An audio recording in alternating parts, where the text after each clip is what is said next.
नमस्कार. आपण ऐकत आहात अत्तरकुपी, आठवणी, अनुभव आणि भावनांचा सुगंध. आजचा आपला विषय आहे शेजार प्रेम. माणूस हा एक सामाजिक प्राणी आहे, त्यामुळे तो एकटे आयुष्य जगू शकत नाही. एक चांगला शेजारी असणं अतिशय महत्त्वाची गोष्ट आहे. आपल्या सुखदुःखात नातेवाईकांच्या आधी आपले शेजारी सर्वात जवळचे असतात. म्हणूनच खरा नातेवाईक शेजारी असं म्हणतात. शेजार धर्म हा एकच असतो, माणुसकीचा. त्यात जात, पात, धर्म, भाषा, वर्ण, श्रीमंत, गरीब असा कोणताच भेदभाव मानला जात नाही.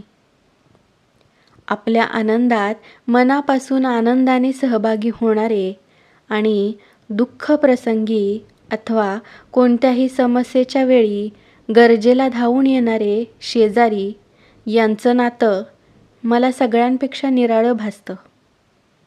कारण कोणताही स्वार्थ न बघता ते आपल्यासाठी काहीतरी करत असतात. माझा बोलका स्वभाव नसल्याने मी शेजाऱ्यांशी कधी गप्पा गोष्टी करत नाही. पण सुखदुःख वाटून घेणे, मदत करणे, विचारपूस करणे अशा गोष्टी मी नक्कीच करते. अगदी कट्ट्यावर बसून गप्पा मारता येत नसल्या तरी सामाजिक जाणीव ठेवून वागणं, माणसं जोडणं मला पसंत आहे. अर्थात समोरचा माणूस कसा आहे यावर ते ठरतं. माझ्या मिस्टरांचं फिरतीचं काम असल्यामुळे आम्ही एका ठिकाणी स्थायिक झालो नाहीत. मध्यंतरी असंच 5-6 महिन्यांसाठी आम्ही कोकणात राहायला गेलो होतो. सामान घरात पोहोच केलं तेवढ्यात शेजारच्या काकू आल्या आणि म्हणाल्या, काही लागलं तर सांग हो, मी इथेच समोर राहते. नवीन ठिकाणी गेल्यावर माणसंही नवीन असतात, जागा नवीन असते.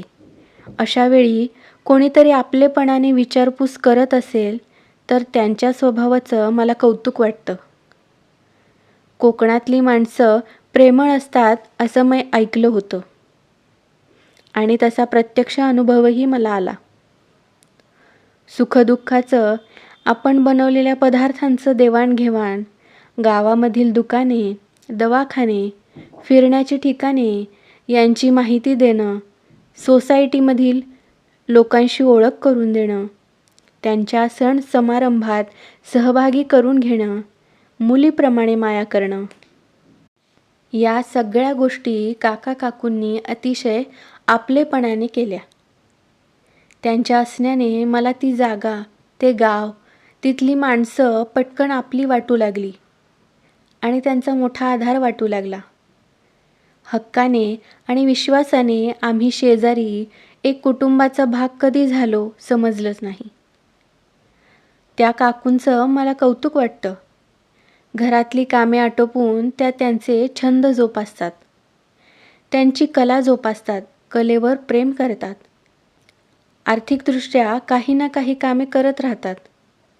त्यांची ही ऊर्जा आणि कष्ट पाहून मला प्रेरणा मिळते. या वयातही त्या इतक्या सक्रिय आहेत हे पाहून माझ्यातील कलाकार कसा शांत राहू शकतो. अशा सकारात्मक शेजाऱ्यांमुळे आपल्या आसपासचं वातावरण आणि ऊर्जा ही कायम आनंददायी राहते. असेच शेजारी प्रत्येकाला मिळावेत, म्हणजे एकमेकांच्या साथीने पुढे जात राहू. तुमचे शेजारी कसे आहेत आणि त्यांच्याबद्दल तुम्हाला काय वाटतं हे कमेंटमध्ये नक्की सांगा. आवडल्यास लाईक, शेअर, कमेंट, सबस्क्राईब. धन्यवाद.